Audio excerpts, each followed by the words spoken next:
Does your mic work? Check it. Yeah. It's a yes. Oh, I don't know why I hadn't hit this yet.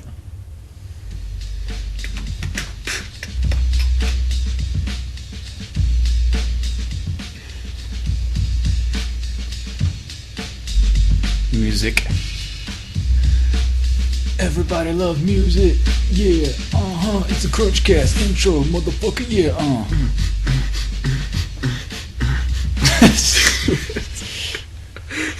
You know, that's what it sounds like in the next room to everybody when you're doing squats.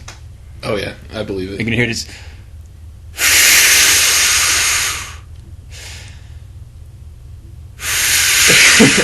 When you do like sets of reps of 20. Yeah. Something like that. It's like, you know. Yeah. Well, you got to. On the one side, it's like, oh, you hear this guy. You hear this guy. Oh, I sound a little loud. Hold on a second. Test. You hear this guy in there breathing loud. You're like, who's this guy making all this racket? But on the other hand, you're like, oh, that's what breathing sounds like.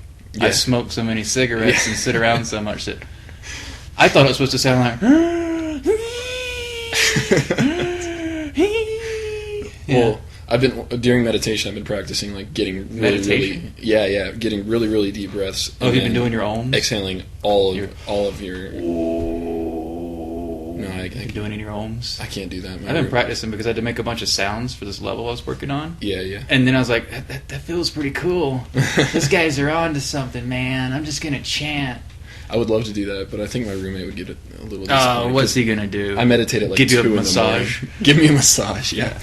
So, hey, check this out, everybody. We're just talking like a bunch of idiots. We are the CrunchCast. This is episode number 16 of the CrunchCast. I think so, yeah. Here's where you can find us, ladies and gentlemen. You can go to crunchstudios.com. That's our main foray into the internet. You can find MP3s available of every episode. Usually the MP3s, of course, they're smaller files than the videos, so they upload a lot faster. Yep. And so you can get those MP3s off the site. The YouTube. We upload the videos to YouTube. You can subscribe there. We upload the videos to Vimeo. Vimeo is kind of a backup. We get some hits from different sites there because apparently some countries YouTube is blocked. But so interestingly enough, we've got like all these views from like Hungary and China. Oh, nice. I don't know why those two countries hit more from Vimeo, but we barely get any views on that site anyway. Because like I said, it's a total backup. I don't really like link it out there too much, but I really like the site. Makes videos look nice. Anyway. Oddly enough, there's this weird popularity. I don't know why. I need to listen to it again around episode 13. I'm not sure what's up with that. It was an episode me and John did. Okay. And, I don't know why. People seem to... There's feedback on it. People say it's their favorite. As far as statistically goes, in MP3 downloads, episode 13 is the number one, like the highest percentage. Okay. I don't know if that's a combination of the file size versus total downloads. I haven't really looked at that, but I don't know. Hey, people like it. That's cool with me. 13, and it's October. That's what? 13's like October's number, next to 31. Like for Halloween. Oh. Sorry, I got Halloween on the mind. Thank you. Yeah. What do you have any plans for Halloween? Have you figured? I know you've been talking about costumes a lot. Have you figured it out yet? I haven't figured out anything. I'm just gonna go to the store and maybe buy something, and then go not really figure out anything and be like, fuck it, and stay home, play video games. My original plan was to like just get you pretty much, and we'll just go to Wizard's Chest and then like see what they have there. Yeah, Wizard's Chest is it's a pretty awesome store that just down has the street. It's just nerd store. Yeah, exactly. All year round, all upstairs is costumes. Oh yeah. Downstairs, all it is like stupid toys and stuff like bouncy balls and cards. Dinosaur action figures and yo-yos and juggling balls, all kind of wacky tricks. All the Warhammer stuff, I guess Magic. They have Pokemon tournaments there. They have juggling training. Oh, I should get back into Pokemon card playing. No. Well, it's just the money. The money and have to dedicate to it. That's the only thing. Yeah. It's like me. I don't have the talent. It's like, boy, I'd love to get into an MMO. I don't know. I don't have the time and talent. No, but I was thinking of a couple different ideas for costumes. I was thinking originally, since I drink so much water, we have empty gallon jugs of water. I have like probably 14 or 15 there's sitting so behind many. my desk. There's a lot. A bunch of people have them around their desk too. Yeah, so everybody goes and gets these waters.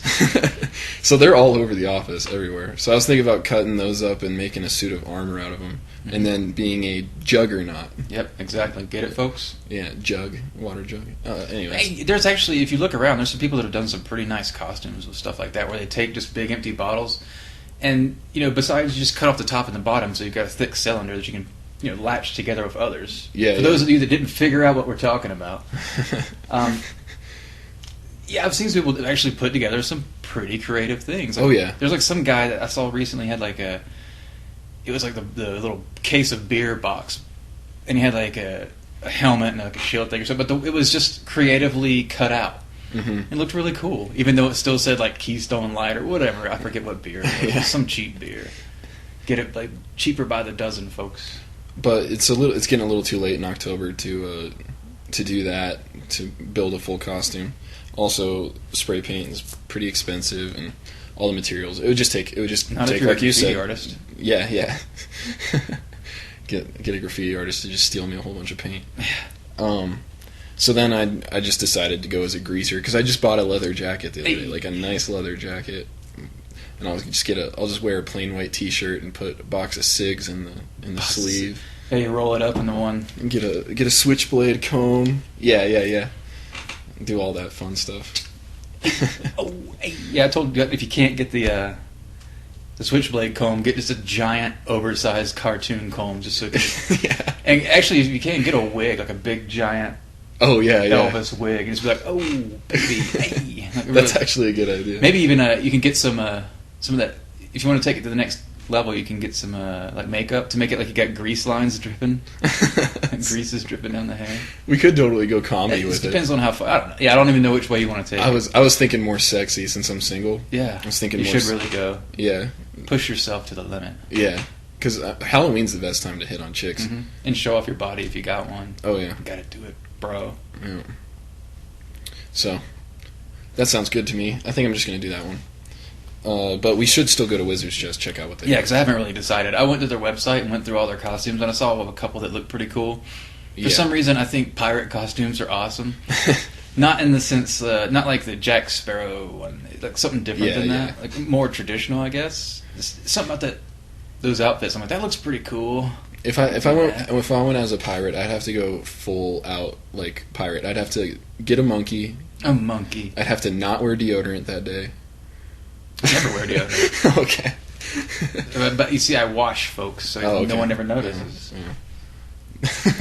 Yeah, if you keep your armpit hairs trimmed, and when you take a shower, you actually have a rag or something, and you have there's soap on it, and you scrub like you're supposed to. You don't really have BO problems unless you're just one of those people. Some people just like a big hairy ape. Yeah, I'm worried I'm one of those people. Not a big hairy ape, but just one of those people that just... The only time I've noticed any scent coming off of you and you're like, oh, sorry, I haven't washed these clothes in X days or whatever. Yeah. You're like, well, this workout really, clothes, by the way. Workout clothes. And then it's not really you stinking. It's the thing you put on. It's like, oh, I put a beautiful rose flower. Yeah, I need to stop working out so hard so my clothes don't smell as bad.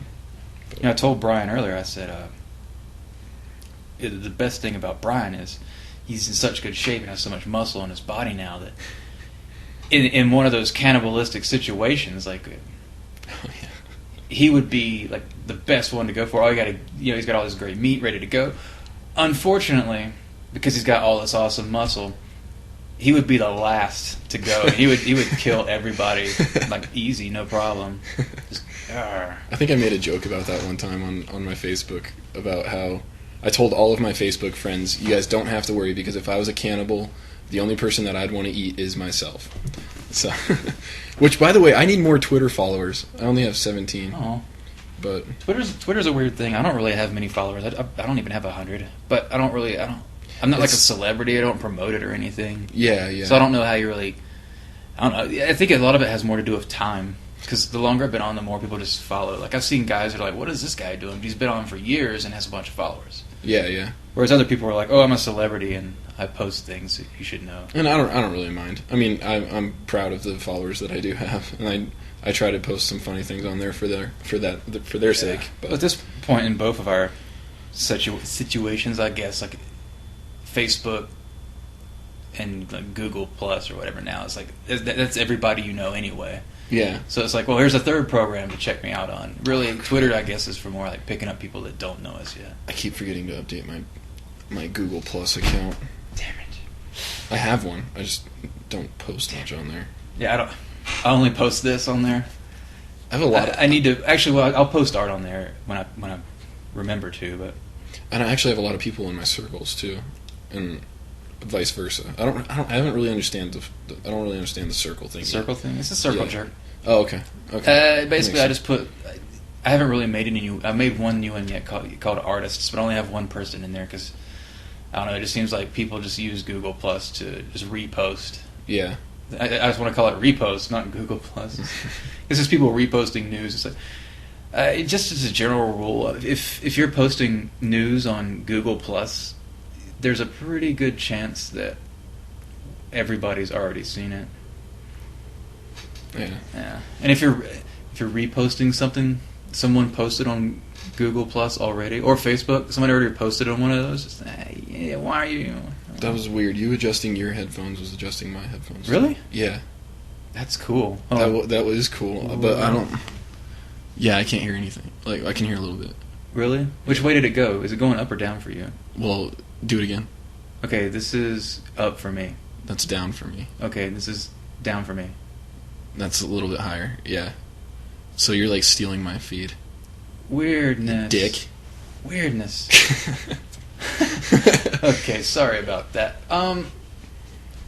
There were some points I kind of want to talk about like exercise and stuff. A few more beyond the episode we had where we talked about staying healthy in a hostile environment. Which is one of my favorite episodes. It's a good episode. I liked that one. My color looks weird. I got these too many brights. Yeah, so I wanted to try to follow up with some of that today and a few other things because we got some questions in. And there's a question we got that I'm going to have to spend the whole episode deciphering before I can even start to explain it. It's very long. It's, let me see. It's 4 paragraphs, and these are real paragraphs, not like, a couple sentences. These are real paragraphs, and very well written, very intelligent question, but a lot of it might really just be out of our league. Yeah. Because let's face it, look, we're not doctors. We're just a couple of assholes that make art. Are you going to trust an artist? Guys don't know jack. Yeah. Did you barely get out of high school? You're an artist. We just do what we do, but yeah, I read the same thing, and what's the acronym that he uses? It's like this. I read it like a week ago, but he uses an acronym for one of the things. I think he says he actually has it. Oh, RSI? Yeah, RSI. What is that? I should have Googled it. Let me get on my phone real quick. Yeah, he's got like RSI, tendonitis, carpal tunnel. He's talking about some of those things, and I imagine it's probably along the same lines. Because a lot of guys go through basically, if you're working at a computer, repetitive strain injury. Okay. Like when you do something a lot, you're like, I'm turning the crank, or yeah. My elbow. Okay. Yeah. That reminds me of an elbow problem I used to have from a hit in football. Just randomly, my elbow would lock up, and I'd have to pop it. But that doesn't sound like RSI. Gross. Disgusting. So, yeah, I've known a lot of guys who have like a pretty bad carpal tunnel, and they have like one of those wrist braces they wear. Mm-hmm. I've known guys that had to get surgeries and stuff. I have heard from a lot of reputable sources that yoga cures carpal tunnel, like flat out. Nice. Okay. I've had, with wrestling and stuff too, I've had pretty serious bout of tendonitis before. Like I'm talking about like holding my arm and just like falling over in pain. And this is like a guy that's used to wrestling. Yeah. It's like my arm is hurting so bad right here in the tendons that I'm like crippled for a little bit. And a lot of that just turned out to be just exercising, like stretching it and massaging it was really all I can do. Mm-hmm. And they're right, because what happens is you can just feel your arm, and you fill up it and down all over. Just kind of squeeze in there, and you can find feel all these little bumpy things, different little tendons and muscles and whatnot. And when you find when you roll over a section, it kind of like pops over, like because you got there's kind of like a bump here. Well, that's a knot, and you should work to press that knot out. Like this is massaging that out. Just like you go to a masseuse. Why does it feel good? Because they find those knots and they jam their thumb in there. Jam my thumb in his butthole. That's what you do. And there's been plenty of times where there's been somebody that said, "Oh, my back's a little tight." I'm like, "Hold on," and I'll just scan around with my thumb, find a knot, and I go, "Okay, hold on," and just start pushing in on that. I've probably done that to you a few times too. Like, yeah, like that really hurts, but don't stop. Yeah, I mean, that's really what they tell you to do more of tendonitis is just find those. Like I can always find them because they just build up constantly, just knots in here. But you should also go to a specialist. Like people. You'd say, "Oh, I want to go to a masseuse." Yeah, go to a big dude masseuse that knows how to do all the active release therapy, all the scar tissue release that they do, where they really get in there and break it down. Okay. You need somebody strong who can get in there, and it hurts, but all your muscles, anything that happens to them, they're just constantly building up scar tissue. Yeah, just constantly. Like if you're exercising, it makes micro trauma in the fibers, and that's what soreness is. Mm-hmm. So therefore, that's trauma that's going to heal, and there's going to be scar tissue. So it's if you're a professional athlete, you always see they always have masseuses. Like really, there's some dude in there just ramming into Shaq's spine. It has to be this tough dude because he's trying to work through this huge amount of scar tissue. Giant NFL players and stuff. People that are serious about this. This is something you can do every now and again, and it'll really cheer you up. Yeah, that's why stretching is so important because you can stretch that outer layer of your muscle, and then when you work out, the muscle has more room to grow. Yeah. So. And as for that whole yoga cures carpal, it's pretty true, I'd say. There's one thing you want to get into yoga, if you don't want to exercise or anything, if you're just like, I'm just a fat guy, even Joey Diaz does yoga. He's an old fat Cuban guy. Mm-hmm. He smokes weed all day, every day. I need to get into yoga, I think. Yeah, I've been thinking about getting more into it. Yeah, I think that would help my flexibility a lot. It helps. I mean, like I said, I've done it before. Really what it's all about is just stretching and holding these poses for a long time. And it's sort of like a meditation type thing. This was developed thousands of years ago. Oh, yeah. So these are stretches that have been in practice and in development for thousands of years. So if you think they're wrong, you're retarded. You don't know. You don't know what you're talking about. Mm-hmm. This is ancient stuff, and there's a reason it's there, and it's awesome and it works. I love it. Have you ever tried acupuncture? No, I've had a buddy that did it. He said that it helped him quit smoking. Huh? He said he got acupuncture and quit. That's with all the needles, right? Yeah. I never understood it, but I've never had it done, and I've never seen it done. Yeah. I've just seen pictures of people. What is this Eastern medicine? Yeah, I've never done it. Not like I'm scared or against it or anything. I just never even thought I don't even know where to even go. I think that's something I'd like to try. Just try it. To see. Yeah. There's a lot of these things that are like that. It's like, hey, I don't believe it. I don't know if it's going to do anything. And maybe it does. Not just acupuncture, but there's a lot of other crazy things out there. Acupuncture seems pretty reputable, as popular as it is. But hey, so is psychic palm reading. Shit's open 24 hours. Yeah. But yeah, there's a bunch of things that it's just fun to try. Just go into it with an open mind. Just be, hey, why not? Yeah. Because they say there is an actual scientific, a notable result of placebos. Okay. Where even when the people know it's a placebo, it's just the act of taking or doing something helps. And it's not just taking a placebo pill. It's like wearing those little bracelets with the magnets in it. Mm-hmm. I can believe that. It's some sort of sentimental, or say you get up every morning and you say something like prayer. Mm-hmm. If you always say the same prayer every day, the reason it's going to have a positive effect on you is because at one point in every day, at a certain time, you're recanting this positive positive thing. Yeah. So at least at one moment in every day, you're thinking of something really positive. Mm-hmm. So obviously it's going to help. Mm-hmm. But yeah, they say there's actual scientific proof that even when people know this thing is bullshit, there is a noticeable improvement in athletic performance. And what? Why does that exist? Huh. Why Well, are we talking about it? It's kind of strange. Like I got this bracelet as a graduation present, and you. and I wear it all the time, and I don't know.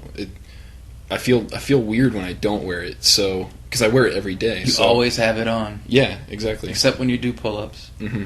I got to take it off when I do pull-ups. Yeah. Because I'm worried that my forearm will just like bust it. Break it apart with Yeah. thickness. No, I grow muscle like that. that's not the reason at all. Yeah, I don't know if it's really a sentimental thing. I have this old Chicago Bears mug. This mug is so old. That is pretty old. And it has nothing to do with the Bears. I never really even watched American football or care. The fact that I call it American football instead of football. Mhm. Huh. Who is this square? There's a big misconception between that because people say, well, soccer should be called football all the time because you play with your feet. But And you people hit a don't ball. understand that football is called football because the football is about a foot long, and we go by yards, which is 3 feet. It's not using the metric system like most other sports. Thought it was called hand egg. That's the best explanation ever. It's like, I think no, it- it has to do with the foot. I still think it should just be called pigskin. Pigskin. Even if they don't use pigskin. I don't know what kind of material they use, but They use cats. oh, okay. Yes, Little off topic. this little Bears mug. And when I was a little kid, I got this at the beach. I went down to the beach, and we always would go down there every year as like a family summer trip. Myrtle Beach, because I grew up in South Carolina, same state, no big deal. You just drive down. It was one of those like arcade games. All it was down there back in the days was arcades. Like when I was a kid growing up in the 80s, every place was arcades. It's great. One of these arcades had this thing, and you win the tickets, and I ended up winning the mug. For some reason, I picked up the mug. I want that mug because for some reason I thought, oh, this is something that wasn't like one of the cheap toys or something. It was like a useful thing that I could drink out of forever. For some reason, I thought about that, and because of that, I always have this mug, and I have like total clear visions of all of that. Like it's like a memory thing. So to me, I can be like, oh, I remember going down to the beach. This mug. Huh. I believe it. Yeah, so it's just one of those. It's just one of those weird things, like positive feelings. I'm wondering if I... Sorry, I keep thinking about if I gave false information. I don't know anything about soccer. I'm just going to throw that out there. I don't know anything about soccer, so I don't know if anything they about use... anything. Yeah. I don't know if they use yards or not. Either way. If I say I something just wanted that's to correct inaccurate, myself. If I Or say something protect wrong myself. on this podcast and you look it up, discover that it's actually right, then you lose because you just wasted time looking up something. I was going to say, go ahead and let me know. I don't No, it's mind cool. learning some new There are some information, things but- that we do try to talk about accurately. But, Yeah, There is a far cry between factual academic information and experience or anecdotal information. I have run into plenty of times with what I do, because I'm always talking about things or giving advice where someone's like, no, you're wrong, blah, blah, blah. I'm like, no, I'm not wrong. I'm talking about an actual experience that happened. These are real people, and this is what they did. Mm-hmm. This isn't, here's this advice I'm telling you because this. I'm saying, no, I saw this guy do this to this guy, and this is what happened as a result of that. Or, one of those things. Yeah. So that's not a yes or no. This is just an experience. Mm-hmm. So when someone speaks from experience, you can't be like, that's wrong. Yeah, exactly. Yeah. No, that makes sense. Where were we at? Are we talking about positive placebos and The placebos. But yeah, that's all cool and dandy. it kind of reminded me of something pretty cool that happened the other night. I was driving I looked up this place wrong on Google, and I was driving, and I didn't have much gas as it was, but on Google it was pretty far away, or it looked as if it was pretty far away. So I drove really, really, really far out of the way. Really? Yeah, like really far, like a lot of blocks. But anyways, once I realized that by looking on my phone where this place actually was, I realized that I'd gone out of the way a lot of miles. So I started just cussing up a storm. I was the only one in my car, and I usually don't do that in front of people. But when I'm alone, I don't mind just getting pissed off. I'll just fucking hit the steering wheel and just start screaming at whatever inanimate object is around. But yeah, basically I was pissed. You dumb hammer. But yeah, after about 1 minute of just screaming vulgar remarks, I stopped and I calmed myself down, and I told myself, it's no big deal. It's just a little bit of gas. You just wasted a little bit of time. That's it. So, and the main reason I was pissed was because of gas prices and how fucking high they are right now. They're up. Yeah. It's almost getting higher than milk, or it is higher than milk. But anyways, It's almost getting as high as almond milk. yeah, there we go. So I parallel park at the spot once I spend a lot of time driving back, and I'm walking and I'm looking at my cell phone, and out of the corner of my eye I see something on the ground, and I look down and I find a $20 bill. So Nice. hell, I mean, calming yourself down and getting that parking spot and then finding $20 is That was it reverse worth it. karma.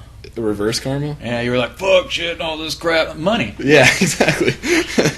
I thought it was a reward for being able to maintain my ability. Maintain my cool. Yeah, maintain my cool. Yeah, Yeah, that that's happened it. to us the other day. Me and Cole were just walking down the street, and it was like it was either $1 or more, something like that. And he's like, "Oh, don't get down there," and just picks it up, and he goes and buys coffee. And when he sees the tip jar, and he just puts it in the tip jar. I'm like, that's cool. Yeah. I just found this on the ground, no big deal. Yeah. When I went to, did a trip to Alaska, we went through Seattle. We stayed a day in Seattle because my family had never been there, and we were just doing the old visit thing. I found a $50 bill just right on the ground. I was like, brr, 50?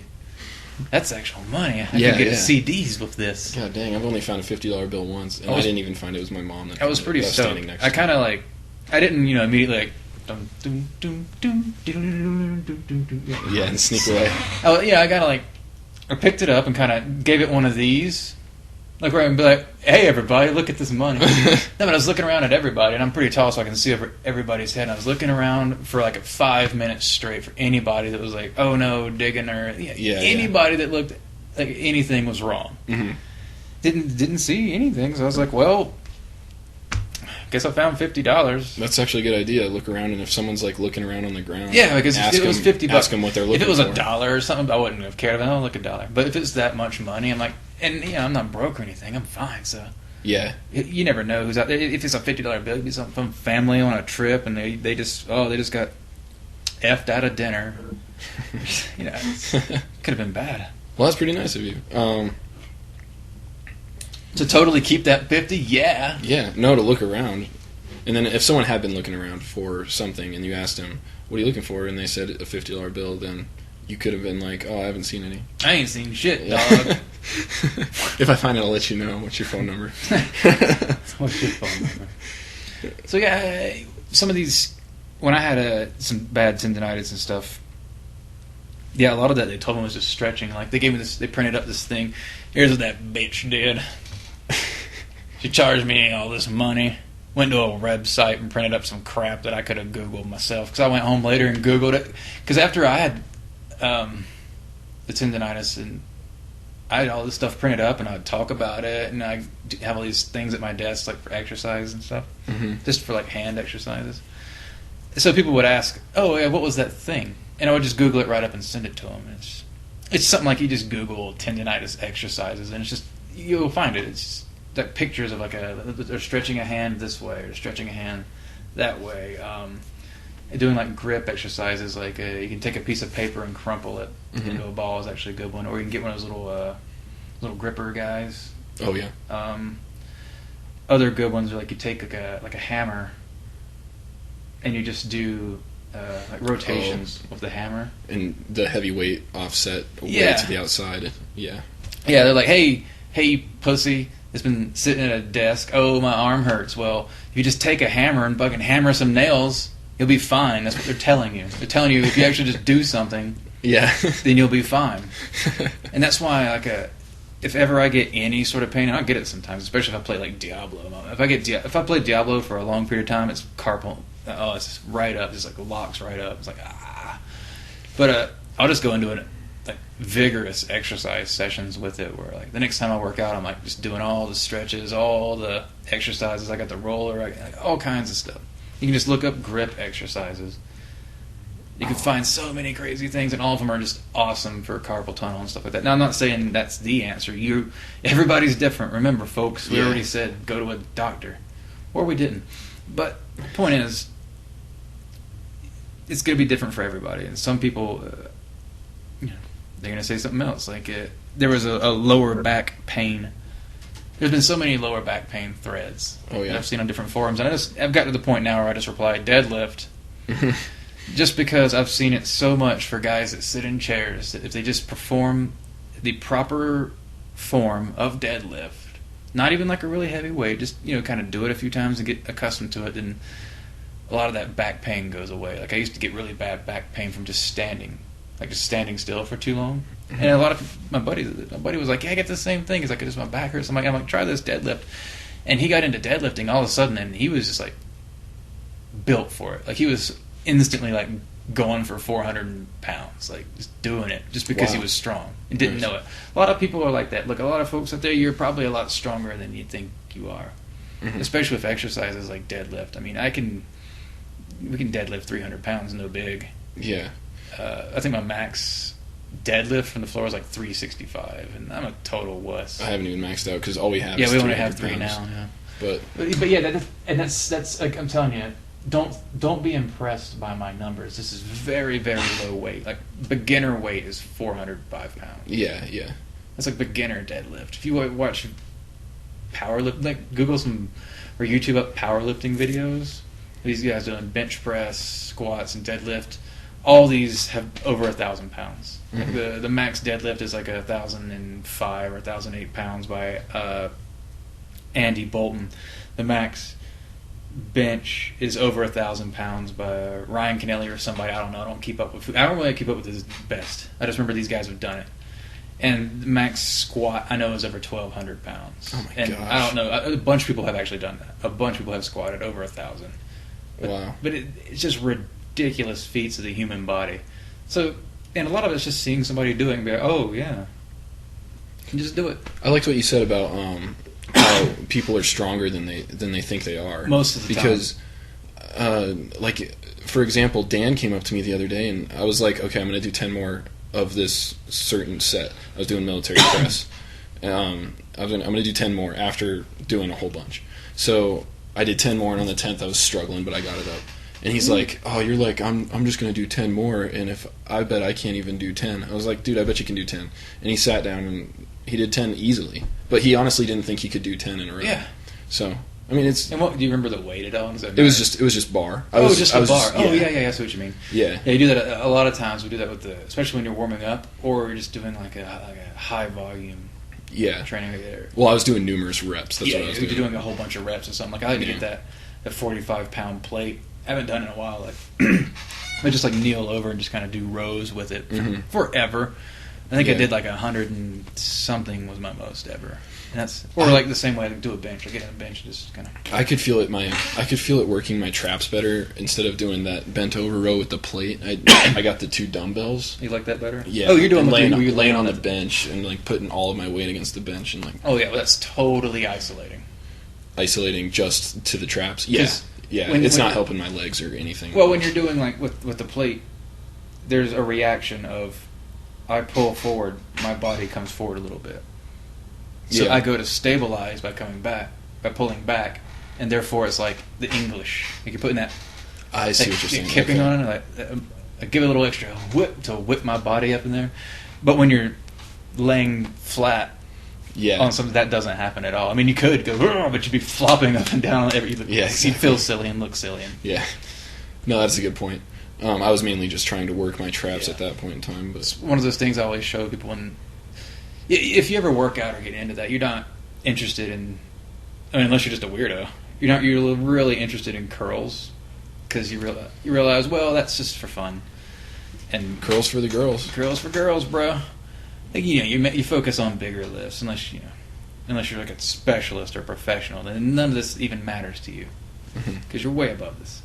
But when guys are like, oh, I can curl, blah blah blah, I'm like, okay, then. Next time you want to do curls, lean against the wall where your back is flat against the wall. Where your heels are out. Your heels have to be out like a little bit in front of you. because you're leaning against it. Yeah. But not like 45 degrees, just barely, just enough to be stable. And then do your curls. And try to keep your You whole have to body. keep everything flat against that. Yeah. It's actually.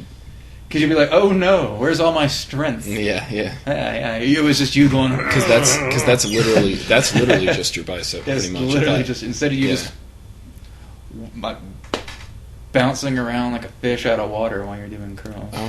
I'm probably not going to do curls ever again. I'm gonna fix this chair. It's squeaking. I prefer pull-ups over curls because I'm not anti-curl or anything, but I am. There's so many other exercises that can do so much more for you that I feel like I should spend my time. If I'm going to say, I should work my biceps, well, then I'm going to do like chin-ups or something. Yeah, that's what I was going to say, is chin-ups and pull-ups, because it gets the forearm, gets the biceps, gets the lats, gets your abs. It helps your abs a lot, too. Mm-hmm. Yeah, pretty much everything but the legs. I wonder if there's anything about this guy's question. I feel like, boy, it is. Yeah, he talks about some nutritional stuff too. That's true. My nutrition's been bad lately, but I'll tell you what. I ordered me up some Alpha Brain. Lucky. From Onnit Labs, ONNIT.com. We're gonna see what happens. What's Adderall? I was trying to think of what that one speed drug was called. That's Adderall, right? Adderall, I think so. That sounds right. I want to try some of that. Try some of that. I don't even think I've ever done it. Anyway, what this thing is apparently this supplement that this guy came up with, where he just tested all those. There's all those different supplements and plants and things that you can buy that they're like, oh, this will help your brain in the sense of it keeps you clear, keeps you kind of fresh. Not like any drugs or stuff, just like supplement, vitamins. That's all it is. But it's just this mix that he came up with, this blend, and there's a whole lot of buzz about it. Like it's been selling out like crazy, because apparently when you take it, it gives you really vivid, memorable dreams. Like you have really strong, like almost lucid dreaming.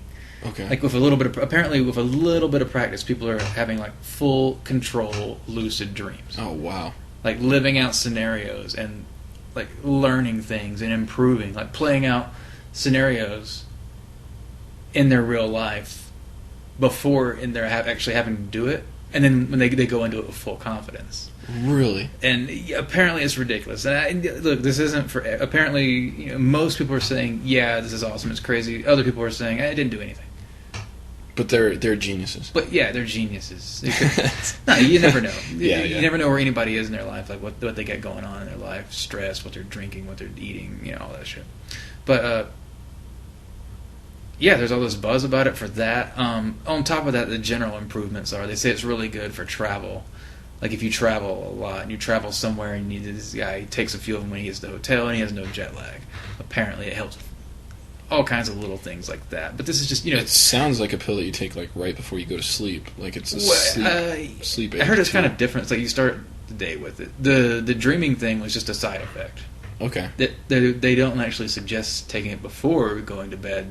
Yeah, because that doesn't make any sense. However, this side effect has made everybody suggest you take it before going to bed. It's like the old, you like take an Ambien but stay awake. Yeah. So you basically trip out and like dream while you're awake. Apparently, it's not a good idea. Yeah, it's not so great. My mom has done some stupid shit on Ambien. Ambien makes people dumb. I've had some friends who are into it. I've seen some dumb things be done. Oh, dude. How much would it suck getting a DUI because you were driving on Ambien? Ambien? And you didn't even know you were driving on Ambien. I wonder I'm sure that could happen. I mean, but either way, besides the point. Well, apparently there's a lot of mixes you can do that by accident. Like when a pill says, don't drink alcohol while you take this. Yeah. There's a lot of times there's a really good reason they put that on the bottle. Yeah.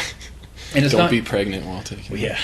But it has nothing to do with the fact that this pill or alcohol or any, like whatever, but together apparently there might be some strange chemical reaction that happens inside your body that's not supposed to happen, and all of a sudden, everything is really messed up in your life. Well, a lot of people don't realize that when you see a warning label on something or a caution, and it specifically lists all of this crazy stuff, all of that crazy stuff happened to somebody, and someone either died or got seriously injured or whatever because they did that specific thing.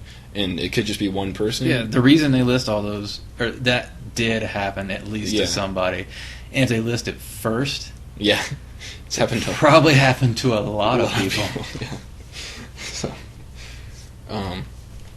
but yeah.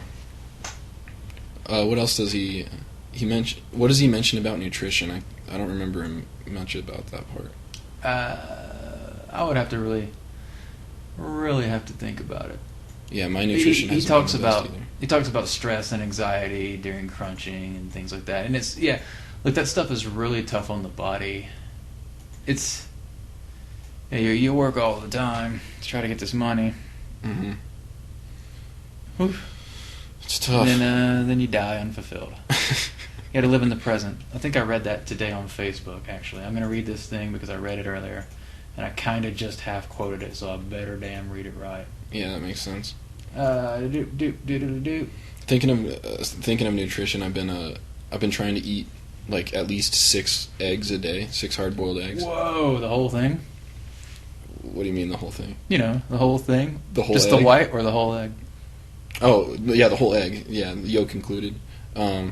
So yeah, if I could start eating like 6 a day, 2 in the morning, 2 lunch, 2 dinner. Well, you know, some people might tell you to get your blood work done if you're getting into some kind of diet thing like that too. It's really important. That's a good idea. This is kind of hard to explain because I don't know anything. Apparently, the egg yolk, the center, is what is higher in cholesterol.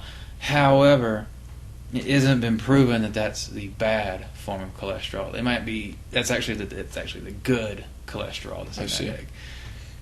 But you know, yeah, it's never stopped a man from being a man. I mean, you're what, 23? Yeah. So you're a young guy, so you don't really have to super worry about that kind of stuff. But it's worth looking into. I mean, I used to do like when I experience a problem, I'll look into it. Just kidding. when my urine is blood. Yeah. When blood starts coming out of my body in any way, I might think about it. No, I always did that thing where I'd have like 1 egg whole and like 6 egg whites, something like that. Because I just like having that whole in there; it just adds flavor and stuff. But I didn't want to like throw them all in and be like, "Woo, let's go, heart, fuck you." Oh, but anyway, the quote, I saw this on Facebook, so it's probably not even an accurate quote. It's like the Dalai Lama. What does he know? That asshole. He's on Twitter now. Anyway, when asked what he was surprised about, what surprised him the most about humanity, he answered, "Man, because he sacrifices his health in order to make money. Then he sacrifices money to recuperate his health. And then he is so anxious about the future that he does not enjoy the present. The result being that he does not live in the present or the future. He lives as if he is never going to die. Then dies, never really lived." The part that's in there that I think that's pretty profound, I guess, is that he's kind of right about the anxiety of the future. So this is what he's talking about, is stress at work due to a tight period. A deadline. A deadline, like you crunch for a deadline. So your stress is high anxiety, because you're thinking about something in the future. So what's really happening right now in your life is present. It doesn't really matter. You just forget it, and then you disappear. Then it's like months and months later. And all of a sudden you're like, oh, it's October. Where did my summer go? What happened to... Wait a minute. What happened to January? What happened to winter? This starts to happen so much faster. And so, yeah, you're not living at all. You're living not in the present nor the future. You're not living at all. Mm-hmm. So, I mean, that's kind of why I've found outlets in the ways like this show here is like it helps me live in the present, or, you know, just living. Like, this is one thing I do to live. I make my own personal art. I document it. So the documents are there, and then I like have the art up on a website somewhere where I can say, oh, look at the bulk of last year. Like every year I do that. I'll do like a year in review kind of page for myself, and I'll just link it to a few people, because oftentimes it'll have NDA type work in it that I don't want public.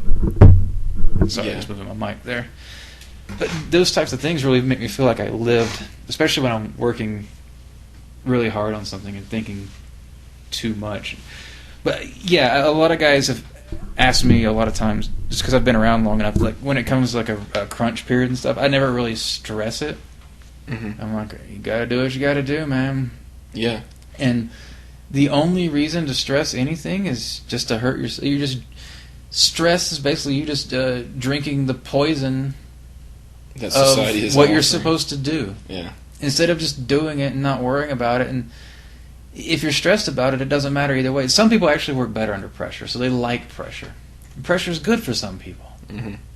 I've had plenty of times where it's like, I got to get this done, and I just got to get it done. And I had such great results due to this pressure being on me. I don't know if I prefer it, Yeah. but you can get good results. But anyway, it's there's no reason to worry about it, because if either way it's going to happen or it's not going to happen, and it's going to be out of your hands.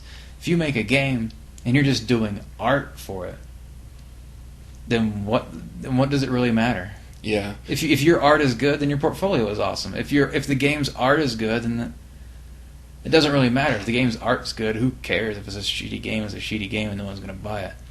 Artists are going to buy the art book, and that's fine, but the game itself is totally out of your hands. And even if you're, somebody else, it's like, well, you still have to hand it over to some publisher or somebody who's handling marketing.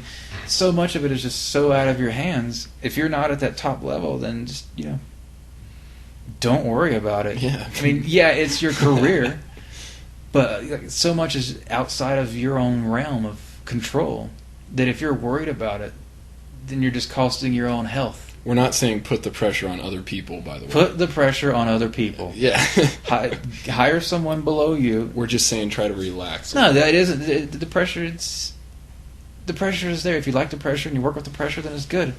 If it's killing you, then why are you letting it kill you? Mm-hmm. Why don't you just accept it? It's your life. It's what you do, and then just be happy about it.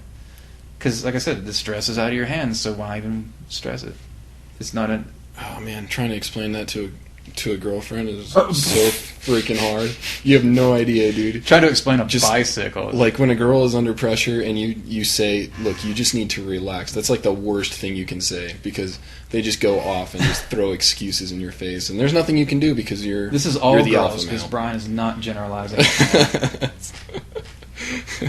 Oh, I'm definitely. Brian is a woman hater. Send all your woman hate messages to @Bryan McConnell, BRYAN _MCCONNELL. Oh, yeah. Enter. Follow that son of a bitch. Yeah. And Yeah. he'll tell you all about woman hating and jokes. No, I don't hate women. It's all jokes. Yeah, I know. That didn't remind me. Like, you hear a lot of guys say, "Oh, I've lost faith in women." You hear a lot of women say, "I've lost faith in guys," and same goes with every other like sexual preference. It's like, yeah, whatever. Next time you get laid, the world's gonna be beautiful, and shut up. Yeah, well, yeah, exactly. But I don't look at it that way. I look at it as I just start a clean slate with every relationship that I start, and that's not just like a partner relationship. That's a relationship with friends, family. If I meet someone new, I'm going to start with a clean slate. If they give me a reason to not like them, then there's no reason for me to ever see them again. So, I don't know. That's just it's worked for me. I don't know if it's good advice or bad advice, but like I said, it's worked for me. So, yeah, I generally just kind of go for whatever. I'm not one of these people that's like, oh, I did this, and all these people are like this now. There have been different types of people that I don't date as much anymore, because I found out I'm like freaking Latin kryptonite. oh yeah. I told you about that. I don't know what it is. Yeah, all the Latinas. It's just ridiculous. I don't know what it is. Something about me, Latin kryptonite. Either way, I mean, it's cool, but sometimes I gotta like, whoa, let me just date something else for just a second. Yeah. Just give me a break. Hold on. Well, everyone has their preferences for different reasons Yeah, exactly. from different experiences and everything. I was thinking of that the one guy that was coming into our office and playing games all the time. I was thinking of like the first thing he ever said to me. I don't know what his goal was, but he's like The workout thing. Guy? Yeah, That was a weird thing. It was very strange. But I never talked to him again because I never had a reason to talk to him again because this is just strange. But Well, some people just come off strange anyway. yeah, I don't know if he was intimidated or what, but he said to me, he's like, "So what made you start working out?" But he said it in kind of a cocky way as he was playing a game and like just staring at the screen. So he didn't even introduce himself or anything. This was literally the first thing he's ever said to me. He's like, "So what made you start working out?" And like literally a whole list of reasons why I started working out just went through my mind, and it's like, well, I can't list off every reason for obvious reasons. Like, Brian, what is justice? Yeah, exactly. That's a pretty deep question, sir. So, like, literally, I was just, like, taken away by this question. What made you start working out? Well, I literally said, well, everything. Because everything pretty much is a reason for wanting to better oneself. And then after I said that, I was like, what made you want to play video games? Because that's all I've seen him doing. It was the first time we met. Conversation starter. Icebreaker. And he's like, "Oh, I like to kill people." he's like, "I was in the Marines. I like to kill people." I was like, "What?" Okay. And then I just like laughed and walked away. Because what do you say to that? That's just so that's strange. an awkward thing. Yeah. Like, yeah, I never really met the guy either, but I saw him around the office a few times, and I don't know. Yeah. He like there's been people that I say full on, okay, my alarm's going off on this guy. Yeah. It's something's weird, something's wrong. And first impressions are pretty important in my opinion. Yeah. I mean, everything can always be saved, and there is exceptions to everything. But Sure. But I'm pretty sure I'm the guy that sets off that alarm, and everybody like, this guy do not want to know him. I'm probably that guy. That's all right. It's not a big deal. You've got me, dude. Nice. But it made I've me, had that before. But anyway, it made me think. Like, what are the reasons that I started working out, and like just knowing all of those reasons was great. So maybe some good advice to people who don't work out would be to ask yourself, what would improve if I did start working out? Like, what in my life would improve? Oh, yeah. Like, there's all sorts of things. It helps like me sleep better. Sleeping, breathing, breathing, eating, getting out of holes. getting out of holes. No, everything. Standing up, sitting down, going to the bathroom, brushing your teeth, Yeah. reaching for something, Brain grabbing stimulation. something, getting in and out of a car, going up and down stairs, stepping up on a curb, entering a home, exiting a home. All of these are great reasons to better your physical self. Oh, it just makes things easier. Yeah. I mean, one of the best things I like about working out is being able to breathe easier. It's just like, when I not work out for a while, I get really, I don't know. I'm worried about this winter coming in because I won't be biking every day. Mm-hmm. And, Yeah. like, I'm not going to be able to breathe. Winter's tough. I'm going to get all fat. Winter's tough. It's definitely. Dude, I hurt my ankle and got a little bit of a gut from just not being able to do stuff for a few days. Oh man. Ankle update. Feeling good now? It's you can still see some like bruising and stuff, but you can't see anything with this ankle. I'm not going to worry about that. I didn't notice any limps or anything. No, so- I've mostly got the limping. It still hurts. Yeah, of course. But it's not bad. I went to the doctor. I got the X-rays. They didn't see anything wrong. He just said it's a sprain, and he actually said just to keep working on it, and showed me like not particular angles, like keep doing regular movements.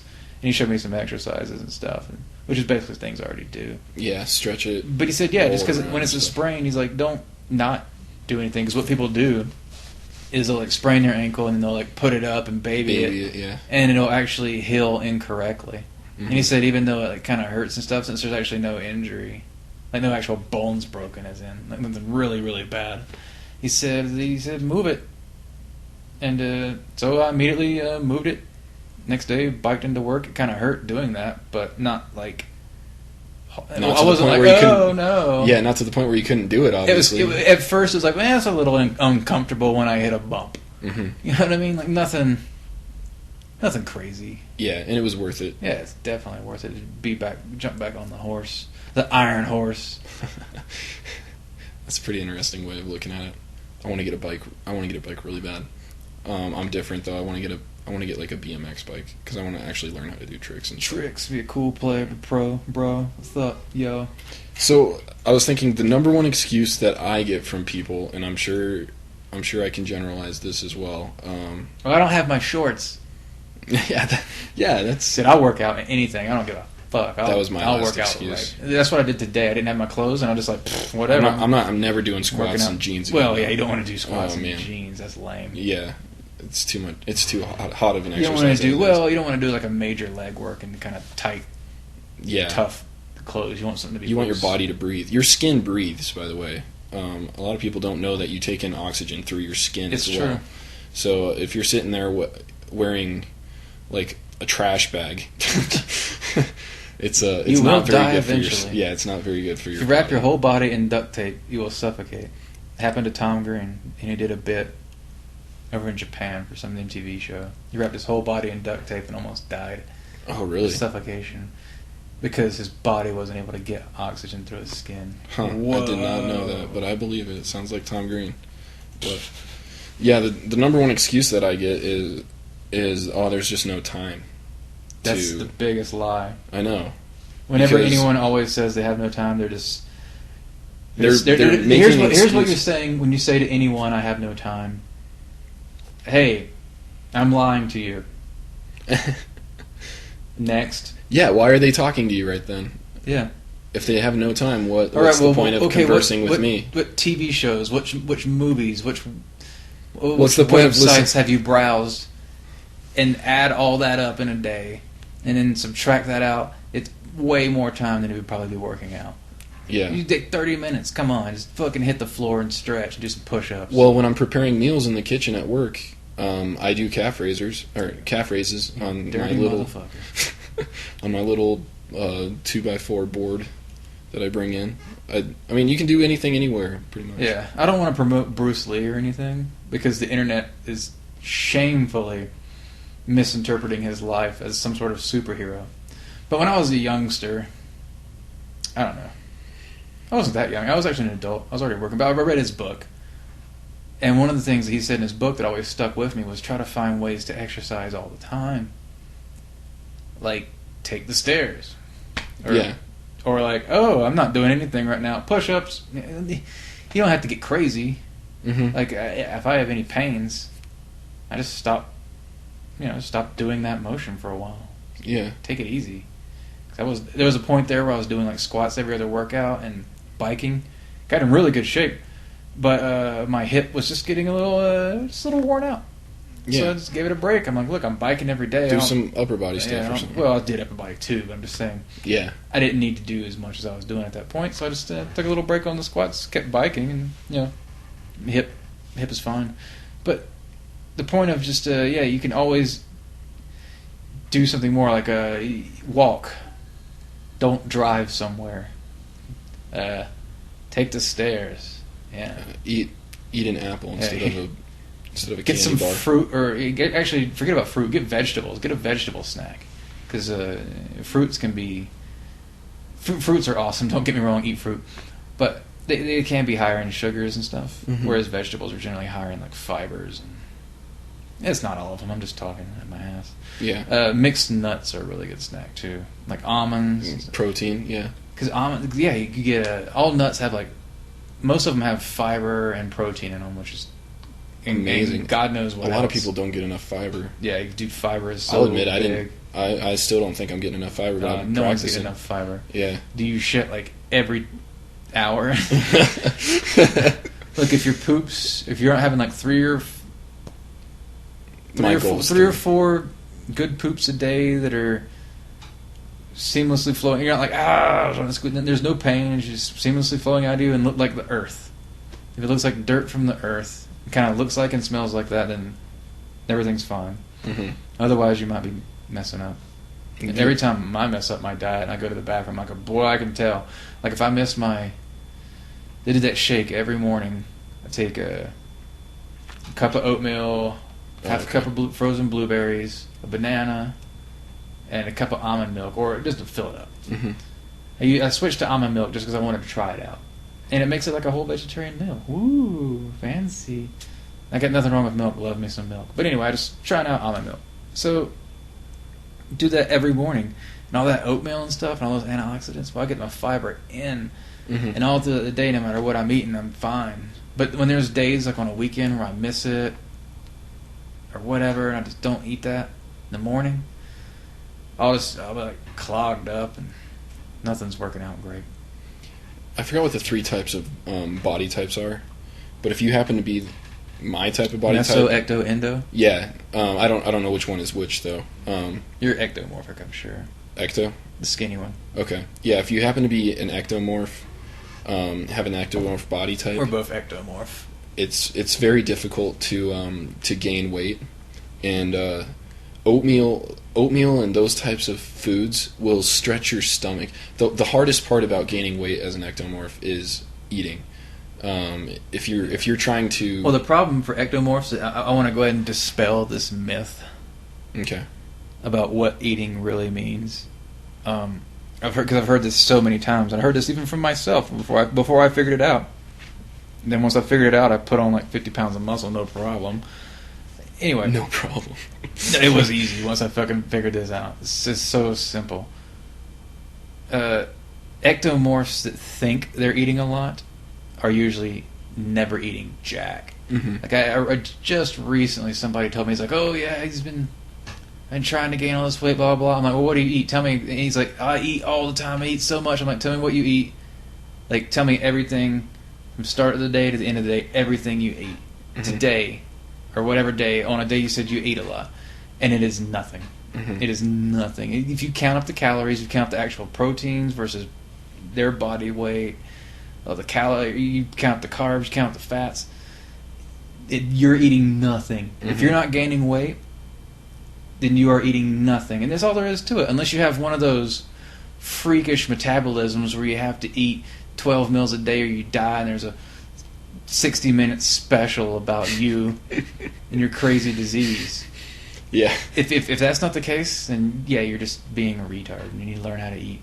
And now, if you're a bigger guy, like a mesomorphic frame, Mm-hmm. which is mesomorph means like a big bone structure, like big wide shoulders, big thick frame, like a professional yeah. football player, Yeah, or American football, like just a big guy, like a guy who's big but also carries his fat well, as in looks muscular and stuff. That's called a mesomorph.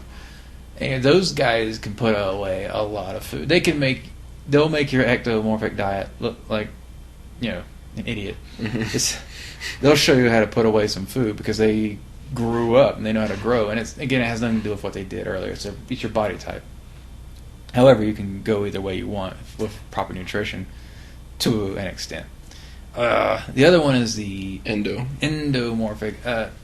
Endo is basically like the pear-shaped guy. Like a dude that's fat and is sloppy fat. A dude that's fat and looks like a woman from behind or from the front. And don't use these as excuses. Yeah, none of this is an excuse. This is just the reason is that's the end result. Yeah. You don't have to be any of those things. There's been ectomorphs that got into bodybuilding and got humongous. Mm-hmm. There's been endomorphs that didn't eat like an idiot, didn't eat like a little kid and looked fine. And there's mesomorphs that they still look thick, but they can swim across a lake. Yeah. It doesn't. It's not an excuse for anything. It's just it's kind of what you're dealt. Yeah. So endomorphs, based on what I've heard, they're able to gain a lot of muscle quick, but they tend to get fatter quicker as well if they stop. For an endo? Oh yeah. Well, a mesomorph is like the best frame. Yeah. For being a big dude. That's like professional. But like I said, none of that really matters. But if you end up with one of those body types and you can recognize it and learn to work around it, then there you go. Mm-hmm. Good for you. I'm glad we explained that because I hope so. It doesn't. It's still very layperson explanation. Yeah, but I didn't know which one was which, and I'm glad we cleared that up, because it's better for me to know. But good for you, the more Brian. you know. The more you know. Hey, we've got another question that we're going to check out really quick, because it's question time on the CrunchCast. Actually, right before question time, I got a new book. Lucky. It's The 50-Foot Detective by John Swartzwelder. Got it through the Amazon. Just got it in the mail today. Haven't read it at all. Ah, it's so funny. It's so funny. Actually, I've read like the first page, and there was a good joke about he says this guy said he didn't want to defy the orders of this person, because the people that defied his orders ended up in prison cells and hospitals from one end of the country to the other were filled with people who defied him. Dentist office too, and those hair restoration places. I just like the idea that the guy also causes baldness. And Yeah, exactly. but yeah, just throw out that next question. So yeah, this is kind of a art-related question that I don't know.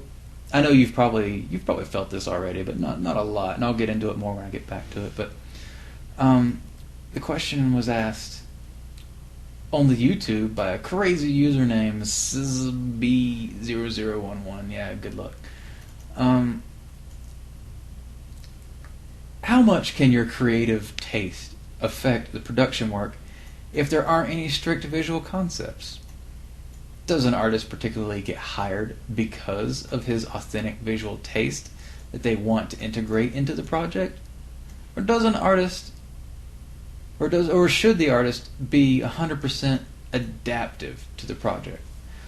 Well, I really would say a mixture of both. That's- More of the adaptive. Really, there's three questions there.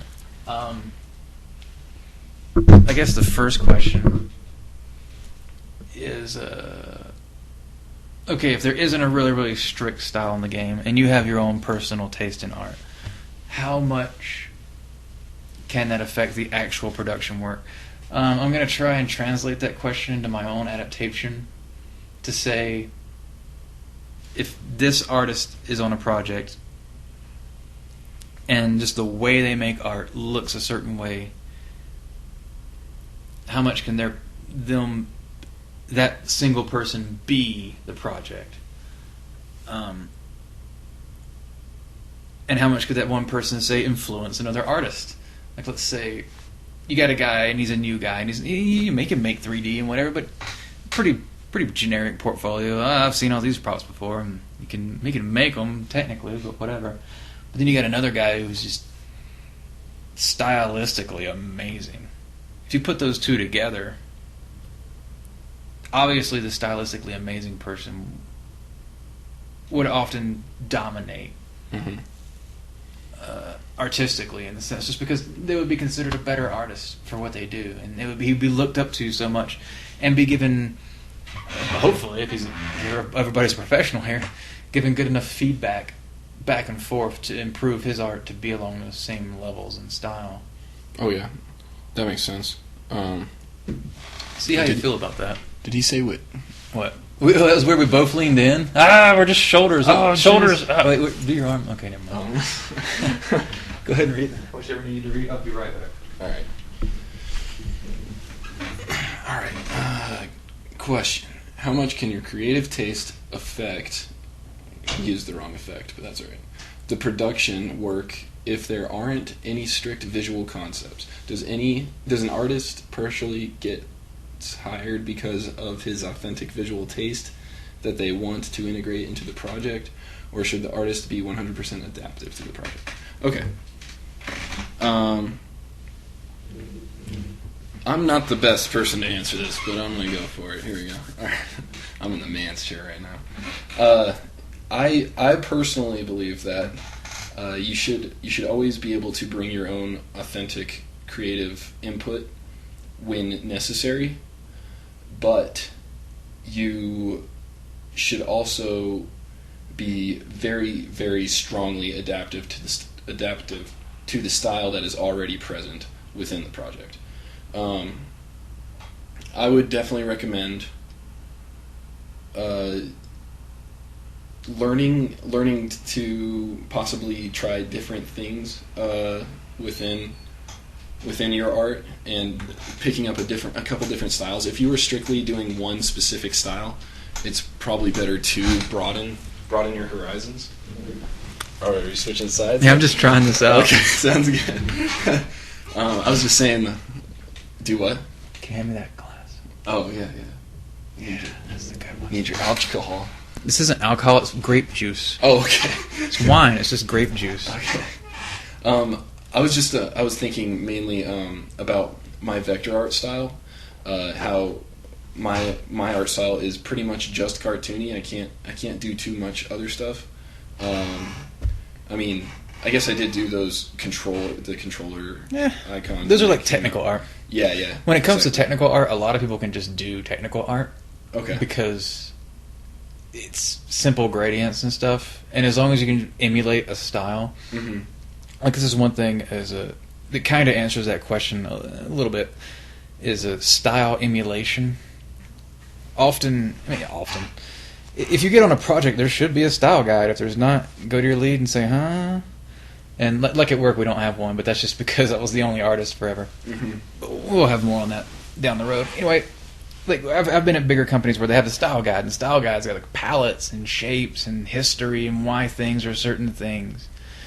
And especially, like, this is extremely useful with Warhammer, because Warhammer had been around for 25 plus years and had all these paints already made. There was a specific color. They had everything figured out. We didn't have to. Which way do I need to go? You're good. Okay, thank you. We didn't really have to go anywhere. Here's all this style, just bam, ready to go. That was so useful for us. And it's a lot of weird information. There's so much information to take in. Like, they would give us, when we'd start on something new, they'd give you a pile of books. And hopefully you could have time to read through most of them. But what that ended up doing is it instilled all this ridiculous nerdy crap in me. So now I have all this information. So when somebody posts some art on like Polycount or something, and they're like, Warhammer art, this, that, and the other, I just immediately go into that mode that way back when I was learning a lot of that Warhammer stuff, I was kind of like, God, this guy. Now I do that. Now I'm like, well, all right, so you're doing this. Well, this is based on blah, so it's supposed to be blah. This is the color palette for this, and then here's some of the things we ran into while translating this into game art, and you can do this, and I kind of feel like, God, what a nerd.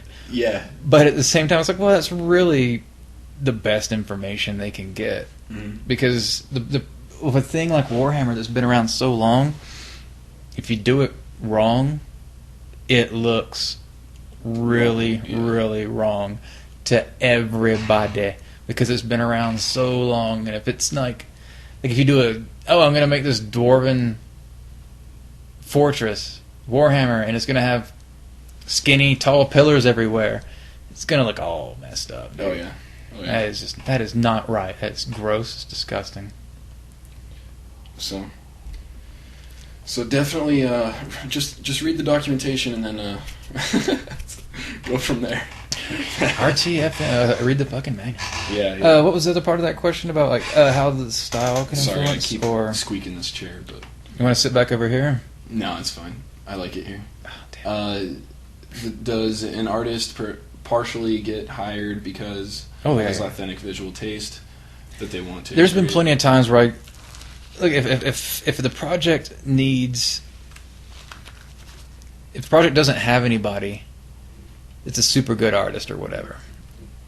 It is so awesome if you can just find somebody. It's really good, and kind of let them have the ball and run with it. If you can find somebody like that, can cover a lot of ground. And there's a lot of times though where I'll see a guy who is not super great or kind of generic 3D art. Like, you look at their portfolio and it's like, oh, there's an alleyway. Yeah. There's a trash can. There's a character. There's a guy. There's a guy and he's holding an axe. It's competent art, but not like It hasn't yet developed a style. It basically kind of goes like you start practicing, and you get some of the basic technical ideals, and you get good enough to make things look like something. Mm-hmm. Then after a few years of that, you start developing a style. For anybody that ever says that gets feedback and their response to feedback, like, well, it's really my style. There's probably a good chance that you're years away from actually developing a style. There's a very good chance of that. I smiled when he said that. It's like you said, it's very common. Yeah. I get that a lot, but yeah, you should always. I would say you have a style. Really? You draw those cartoon characters. You have a style. I would definitely say, well, sure, it could be more seasoned. Oh yeah, definitely. But it's all of my work could be more seasoned. Everybody, no matter how good you get, dude. I'm getting decent at Flash now, by the way. That's cool. Yeah, I've been in one of those phases lately where there's so much good stuff coming out and coming up. Mm-hmm. There's so many artists out there that are really awesome, and like Rage just came out and it looks super cool, and I look at it, and I'm like, man, I need to get better. That's good that you look at it like that. I look at the bulk of my work and say, well, this is fine and this is good and whatever, but I always look at all these other things. I'm like, God, I just need to get better. Look at this guy. One problem that I've noticed with artists, and I did the hand quotations on that one, is they tend to look at someone's work that is really amazing because they've been doing it for years. This person that they're looking at has been doing this work for years, and they look at their work and they automatically jump to the conclusion where they're like, oh, I wish I could do work that good, or I'll never be able to do work that good, instead of instantly jumping to wow, like inspiration, instead of jumping to wow, if he can do that, if he can get to that stage, then I can get to that stage. Remember that thing we were talking about earlier where I said a lot of people aren't as strong as they think they are? Yeah, exactly. And if you see, it's like the 4-minute mile. Yeah. Nobody ever did the 4-minute mile to that.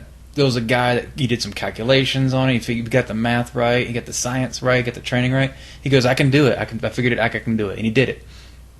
He did the training, and then after he did it, there's like a world record. Like, oh shit, it's amazing. But within like no time, a bunch of other people also did it, just because they saw that it can be done. The way I personally look at any art is, if I see it done, I can do that. Mm-hmm. No matter how good it is, I look at it and I go, well, I could do that because I see it done. That's the attitude now, I have. Me making an original piece from start to finish, getting it there, that might not happen. However, this is something that I've been complimented on in the past from different leads I've had at companies, is if I've got a good piece of concept art, I can deliver a 3D game-ready piece that is almost spot on to that. That was something I always kind of felt a little bit of pride with, I guess. Mm-hmm. Just because if I get a good concept, I can usually deliver. Now, does that mean if I don't get a concept at all, I'm fucked? No, I like having a concept. I like guidelines for things. Everyone does. I like that. Dude, a concept helps so much. If you got a good concept artist drawing you concepts for everything you do, it makes you look so good. You end up with like so many good pieces, but it's almost like, wow, all the thinking is done. I just got to figure out how to make that run in a game engine. Yeah. Kinda. You got a huge amount of work ahead of you. I mean, technical work and stuff like that. But one problem that I've noticed with concept art, not necessarily ours, but a little bit of ours, is bad concept art, or it's not that it's bad concept art. It's that the art is done on a 2D surface and it cannot be replicated within a 3D space properly. Like some of those MC Escher things could not technically be done in 3D space without that proper. I've had concept art before, and that's just an example. I think all of the concept art for environments that we got on our current project are almost useless. Really? almost useless. Just mainly For just color environment art. palettes. And, It's good for like, oh, look at these colors, look at these themes, look at this idea. But like the ones that I'm looking at, it's just a few random boxes, really. uh-huh. If you really look at the concept art, it's like sometimes you get concept art that's just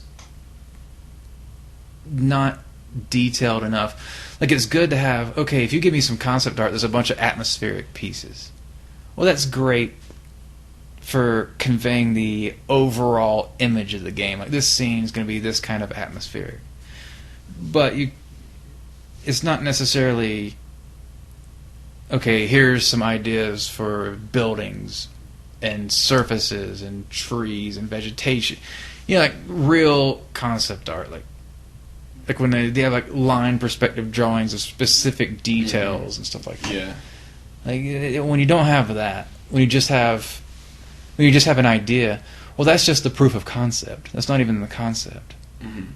And by proof of concept, I mean if I had a scene, and that scene basically had like a solid color for the ground, and it had some shapes, some recognizable silhouettes, and like a color for the sky or whatever. Like that basic idea of like, look at the atmosphere of this scene that I want to do. That's what we call like a proof of concept stage. But it's not really a concept. Yeah. It's the proof of concept. It's like, okay, now from this level, you make this shape and do this thing. Yeah. Okay. It's sometimes you can get really limited concept art. However, if you're doing like a character and you got a totally sweet perspective drawing and you got orthographic views, like nice front and side, Yeah. whew, That's that pretty is nice. And a thing with that is, with characters, like on some of our characters, some of the pivots on the armor on the concepts were, I mean, off, obviously, because it's just concept art at that point. You can't really see it in the 3D space. But it's good to definitely put some technical thinking into it. Like with a lot of the guns, the pivots on the guns wouldn't technically work.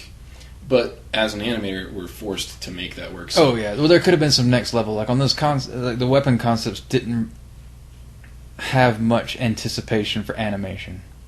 Yeah. So if your weapon concepts don't have that, then you're going to end up with very static weapons. Mm-hmm. And another criticism to those weapon concepts is they were mostly from a like side view, like a pickup item, Yeah.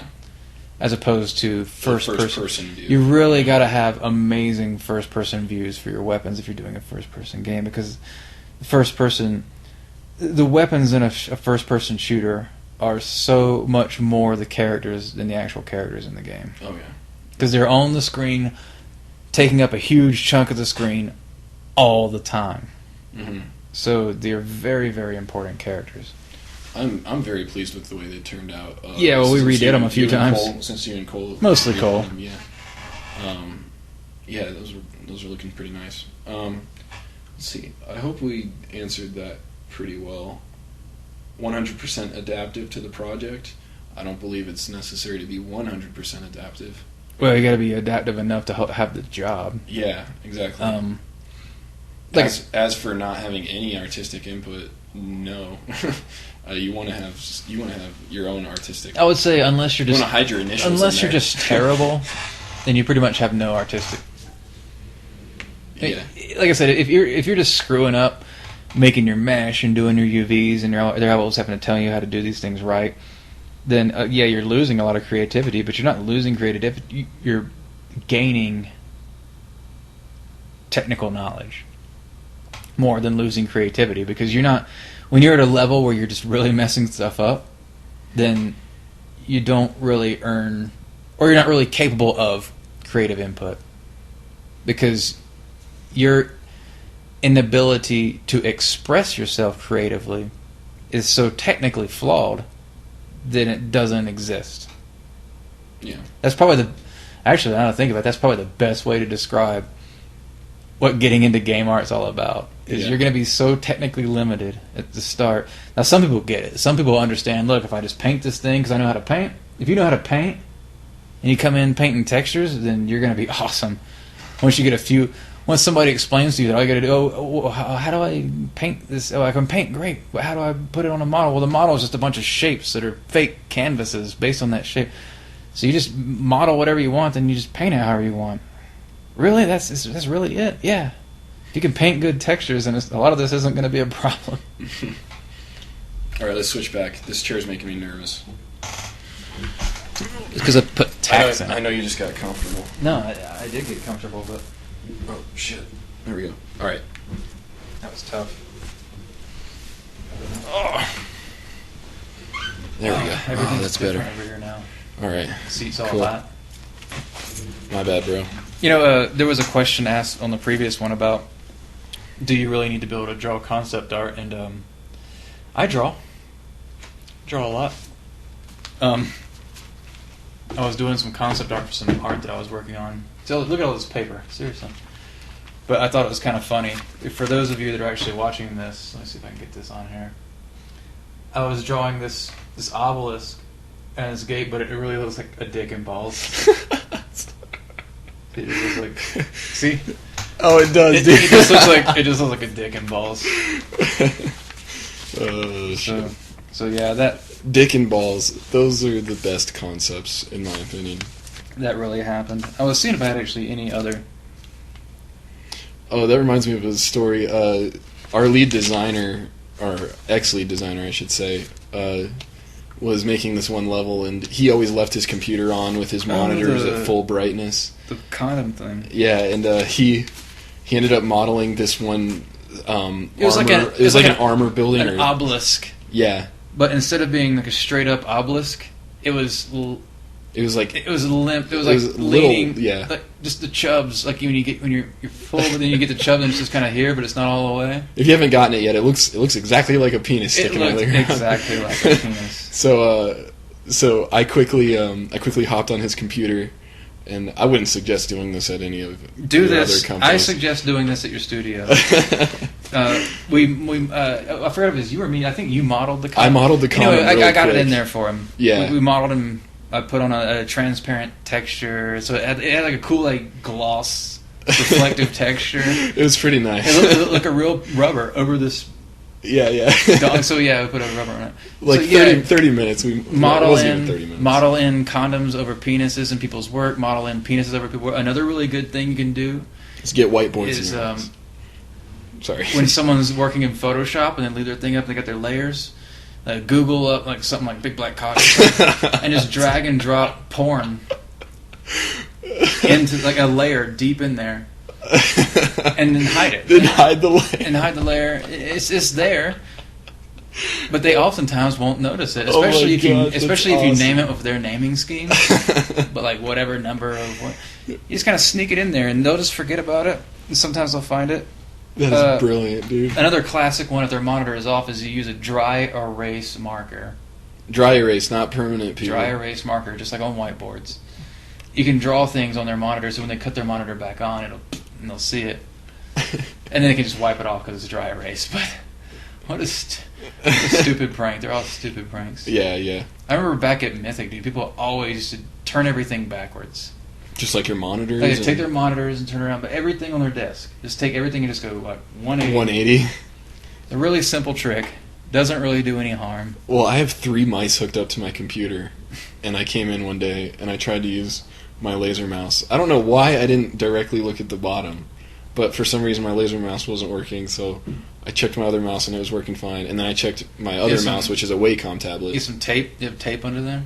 Is that what they did? Yeah. It was just a very, very small piece of duct tape. The old tape on the mouse trick. Yep, that's a good one. But that took like 30 seconds for me to figure out. Yeah. I was going to mention, actually, one thing that was helping me with... Well, I've never had a problem with carpal tunnel, but I have had problems with my wrist hurting after using a mouse for numerous hours in a day, for days on a end. lot of days on end. Yeah. So Days actually, go by. we ended up having another very cheap mouse that was just laying around at the office somewhere. So I ended up hooking up 2 mice, and I regularly switch between my left and right hand using 2 different mice. It's also really cool because my desk is against a wall, so my whole right side is cut off by a wall. So when people come over to show me something, they have to reach across to use my mouse. But since I have 2, they just use that one mouse with their right hand, and it's actually like pretty useful. A recommendation of having 2 mice is probably something you've never heard of before, but Huh. It works for me. So Works for you. I went both ways. When I started with the PCs, with the computers, the internet, I just had the mouse. It was just on the right side. Just always was. Mm-hmm. And I mean, I was back in the days just painting any kind of texture, anything. Everything I ever did was always the right side. Never, even though I'm left-handed, I never thought I should use this with my left hand. And then one day, just switched. Just to try it out. Yeah. Nice. So I was like, wait a minute. Why am I painting these textures with my right hand? I wonder. I do everything with my left hand. I wonder. I'm gonna do it. I'm gonna break all the rules of humanity and just move it over here, and it's been over here ever since. It's definitely difficult to get used to, but if you're doing something very repetitive, like sometimes you just get caught in these very repetitive states where you have to just push button, pull crank, push button, pull crank. If you're doing something like that, using your left hand to move the mouse isn't that hard, and it definitely takes a little bit of getting used to. But what I like about it is the way, so if I'm left-handed, so like my hand's on the mouse here. Next time I get my hand here, my hand's on the mouse here, and I get my keyboard right next to it. All those keys, like the 1 to 4, the Quart, Tab, Shift, Control, Alt, all those things right there, which are main hotkeys for most games and most programs we use anyway. So I'm like, I just got my hands just right there together, just working. It works pretty nice for me. Nice. Again, I picked up my Wacom tablet mouse, or the pen, and the rubber on it was really sticky again. I don't know what it is with. I want to know, does anyone else have a problem out there with their Wacom pen just randomly getting sticky if it sits for long periods of time? Not necessarily like in the sun. It's just literally sitting on my desk. I think that has something to do with certain types of rubbers do that. I've noticed it before, of not just pens, but just other things. Get like, why is this? I thought someone was playing a prank on me, but no, it maybe just over time. Brian, you're just really gross. No. And greasy and sweaty. No, that is not. No. Just completely disregard everyone's feedback and just be like, no, I'm not gross, and I'm not sweaty. I take a and shower. I smell good. Oh, man. I mean, I could be gross, but I don't touch the pen at all. So, and it sits in my nice little holder, so it's sticking up all the time. It's not even touching the desk. But who knows? I don't know. Hey. Way off topic. I don't have any. We didn't really go into any game news this week. I don't really have any video game news this week. The only thing I heard was like today, Metro 2033 is $5 on Steam now. There was a screenshot of a dragon from Minecraft. Screenshot of my Minecraft dragons. That sounds pretty cool. Baby animals. Yeah. Oh yeah, baby animals too. I hope that the dragon is half mob, half animal, so you can tame it. They post those dragon pictures a while back, or like a little while, just recently. But like I think just today they posted new pictures. It was called like Evil, in quotes, dragon. It was like a different dragon. Oh snap! So because the ones I saw, it was a white dragon. This one was dark. Uh-oh. Then they called it like an Ender dragon or something silly. I don't even remember. You can look it up. That's what the internet's for, people. Dragons are always cool. In music, I'm gonna name two bands really quick that I just heard recently. Wolves in the Throne Room. Is that Wolves? Oh shoot, I gotta look up the name right now. Anyway, I was listening to a couple bands here recently, and one's called Bloodbath, which is hilarious. Yeah, Wolves in the Throne Room. These didn't know anything about these guys, but suddenly I started hearing them on the radio, and they got these songs that are like these long, like apparently they're from Washington State, United States, but they do all these Norwegian style black metal, and their songs are like 10 minutes long, 11 minutes long. But yeah, like I said, I never heard anything about these guys until just all of a sudden here they are, and they're bam in your face. Yeah, bam in my face. I wonder if it's picking that up. Yeah, I don't know. What I want to do is just hear a little bit of it. Okay, it's definitely picking that up. And it is a very long intro, so I'm going to skip, see what we get. Still an intro. So what I want to see is what are these guys all about anyway. But Brian, you listen to music, but you listen to like shit. You listen to music that like 4-year-old girls listen to, or something like that. I don't know how to explain your music. You kind of listen to everything, which is cool. I do listen to everything. It's pretty cool, but sometimes you listen to stuff and I'm like, huh? That's just the kind of song that people are just happy to listen to. To be honest, I listen to exactly.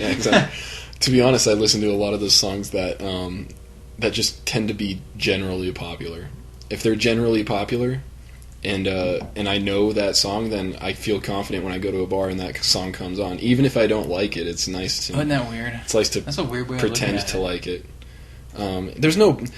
Rogan really put it into perspective for me. There's no reason to get down on someone just because their opinion on music is way different than yours. It really doesn't matter. It's just for some reason they like that music. It's either through past experience or. What's that song? Whatever. He does a bit about, besides, he has like Ludacris, and what was the other song? The dude, you know that. The Plain White Tees did a song called Delilah. Yeah. Hey there, Delilah. He does this bit where he transitions between that song and Ludacris. Yeah. Who's the rapper that just sings about, like, you know. And he really put it in perspective for me because I never really liked Ludacris. And he does a bit where he just goes right Ludacris. back and forth between the two. And but I don't mind him now.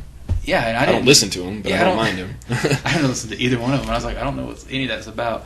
But, yeah, I don't want to spoil the bit or anything. But anyway, the way he puts it in perspective is like, well, he's like, look at these, there's these two completely different ways of thinking.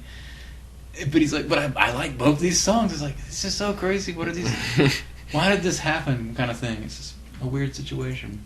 Yeah, my taste in music is very strange because.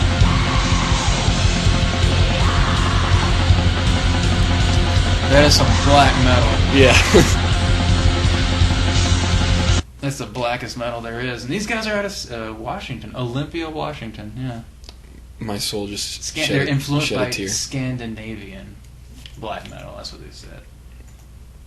Anyway, sorry my penis was headbanging. Headbanging penis. Sorry, I just had to play a little music to see if it would even work.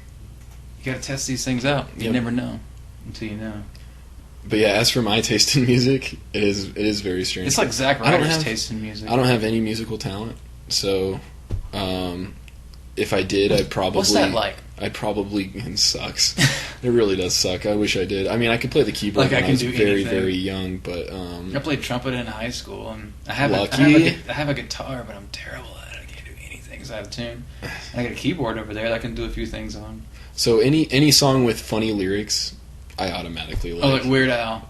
Yeah, Weird Al. Anything Weird Al does, I'm in. Stephen Lynch is decent, but I've recently gotten into this very, very strange band called Get Set Go, and they have this one song. It's called What I Love About You, and the whole song is basically, I love your vagina. I laughed my ass off at that one song. I'm sexy and I know it. Oh yeah, It also in the music video has an appearance by Alistair Overeem, which is the original. Oh really? It's the original reason I saw the video because I was checking MMA news and like Alistair Overeem makes a guest appearance in this band's video, and he's just there in the background every now and then, just like being tough. Yeah, of course, being Alistair. I saw this video and I'm like, it's a funny song and it makes me laugh because it's just guys that like think they're sexy and they know. Well, it's a lot like if you watch any fucking rap video, it's these girls wearing stripper ass clothes dancing around dudes, which I never see around rappers. I see rappers handing out their CDs all the time. And there's always just dudes around them. Yeah, and there's never bitches and so rims. Anyway, what these geniuses have done is they got rid of the hoes. Oh, okay. And made them the entertainers. They put themselves in that position. So like wearing nice thongs, tight, like thongs and stuff. So and they're just like sexy, and they're just guys. Hell yeah, dude! And some of them are in pretty decent shape, but a few of them are just like, well, that is a regular guy. And it's like getting into it and stuff. It's such a funny, retarded video. It's just silly. It makes no sense. No reason to watch it. But it also kind of reminds me of that show like Workaholics. Yeah, it's just these guys just over the top, like talking about my body's great and all this stuff. Yeah. There's something about that. I just think it's funny. If there's any advice that I could give to young guys out there, it's freaking It's dance. you're sexy and you just know it. dance. Just dance, guys. No girls. I I can't. just got to go out and dance. I can't. I'm not saying that I can dance good. I'm not saying that I can dance bad. Just drink I enough can till you think you can dance Exactly. good enough to dance. at least get attention. Once you get attention, then it's all. People have gotten famous because they dance horribly. Just check YouTube. Yeah, exactly. I wouldn't recommend being one of those, but I mean, if that's what you're going for, go Look, for if you're sexy and you know it. No, I've gotten decent at dancing. Like, I recognize the beat, and I can. Squats have helped. Squats. Well, we get the buns. Yeah, You do squats and deadlifts to get your butt. and you can get lower to the ground. And Absolutely. Hey, I just want to give a shout out to somebody. I just gotta look them up really quick to make sure I get their name right because this is hilarious. Really? no, I'm just kidding. just playing around. Just be that guy that just. I wanted to give a shout out to Rick Idle, or wait a minute, I'm not be saying that wrong. Rick D. LOL. This guy, Rick Lol. Rick D. Lol. Yeah, and the reason for this shout out. Reason being is this guy replies to pretty much everything I post. Oh, okay. Is this that one guy that you were talking about earlier? But apparently, these guys on the internet, they keep me entertained during the day. Yeah. Sometimes they help me out. They're good people. Some guy replied to one of my videos, not a CrunchCast, just one of my art videos, which get way more views. I mean, way more views than these CrunchCasts. Yeah. So is that a message? Hey, do more art, stupid. Yeah. Anyway, this guy, he made a stupid reply. I mean, it was a nice reply. He was trying to get me to join his project, but it was one of those replies that was very, I'm a big shot, this, that, and the other, but I have nothing to show. So clearly just like, whatever his perspective is, he's probably a good guy. His online perspective is, what an asshole. This guy is just shooting off at the mouth about how great he is and all this stuff. It just comes off really not good for him, but funny for everybody else. Oh, yeah. And like I said, he's probably an alright guy. Just sometimes you type something. I write stuff all the time that when I read it later and I'm like, whew, that was rough. Yeah. But I just string together a series of words and you translate it however you want. I've gotten to the point where I don't care anymore. I just post whatever. You got to do your best. But yeah, this came off really dumb. If I can get a laugh out of it. It was like every single mod that sent me an email or something that asked me to join their project because their project was real, brother, is always the same way of written it out. And I've been making video games for 15 years, man. You're not going to say anything to me that means anything. You know what means something to me? A paycheck. When someone says, hey, check out my project, and I can download it and I can play it and it's fun and it's awesome. Mm-hmm. Or they just say, hey, I want to send you this amount of money right now just because. Okay. Either one of those is serious. Everybody else, get out. You don't know what you're talking about. We can talk, we can have a great time, but anything else is just, look, I'm doing this project. Hey, what's up? Yeah. There's nothing else you can say. There's nothing you can say that's going to make you look better than someone else. Either your project is 100% playable and awesome, or you're nothing. Or you have a bunch of money, or you're nothing. Mm-hmm. It's really those are the two things. I'm a professional developer. I've been doing this for a long time. I do it for fun, and I love doing it. That's why I make stuff. It's fun. But you also do it for a living, too. But I also do it for a living, and I've done it for a long time. So there's, no matter what extreme of the spectrum you believe you're on, I've probably seen further. So I'm not going to, like I said, I don't just go, whoa, I got a message out of the blue from some guy. I got to model this hat for him right now. Yeah. But anyway, The point of my whole shout out to Rick LOL, Rick DLOL, Rick. I like to say Rick Idol because it sounds cool. Does that sound cool? You're Rick Idol now. Sorry, Rick Doll. Anyway, he replied to this guy. Like Didn't he just put LOL or something?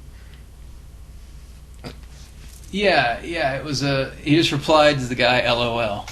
Yeah. Which, that's what I thought when I first read it. Yeah. And I actually like sent it around. I'm like, hey, look at this funny message to a few people when I first got it. And they were all like, LOL. And he actually caught it and replied, he goes, LOL. And then just today, the other guy found that message, and there was a little internet war, a little flame war in my comments from this other guy that he posted quite a bit and kind of like deleted a few and edited it. Mm-hmm. So you can't really get the full spectrum of it, but it is just funny. Yeah. It's just funny. Just being trolled and then, yeah. Yeah, like I said, from my end, it's just two guys arguing about nothing. Yeah. In one of my videos. So that's cool. That's cool for me. It's getting you comments. Yeah, I get to watch it. I get these comments. I enjoy this little show. I enjoy the show. I'm like, do you get emails of all of your...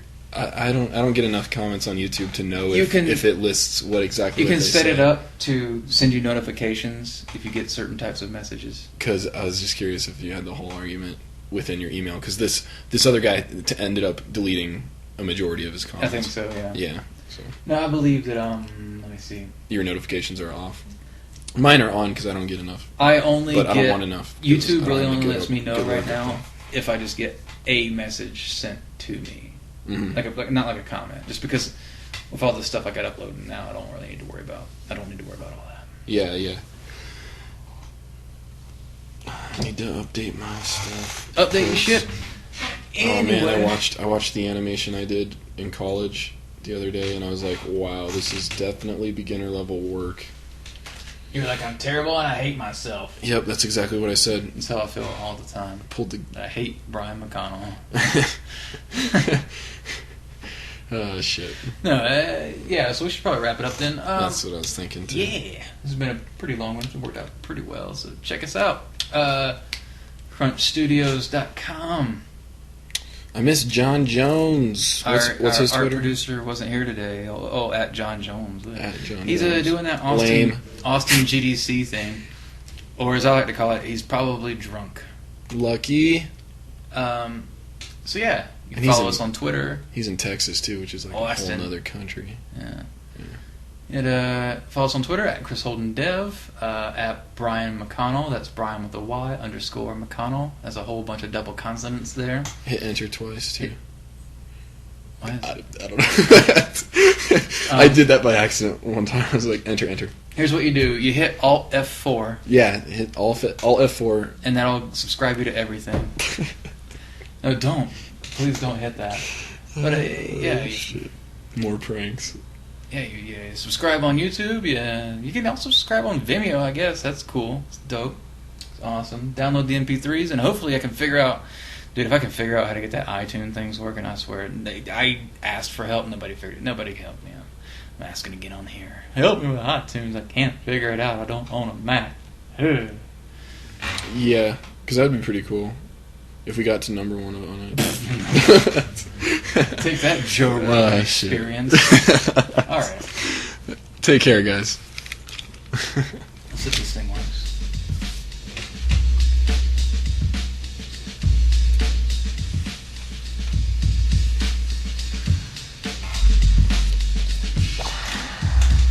It's late. Sunglasses there? Yeah.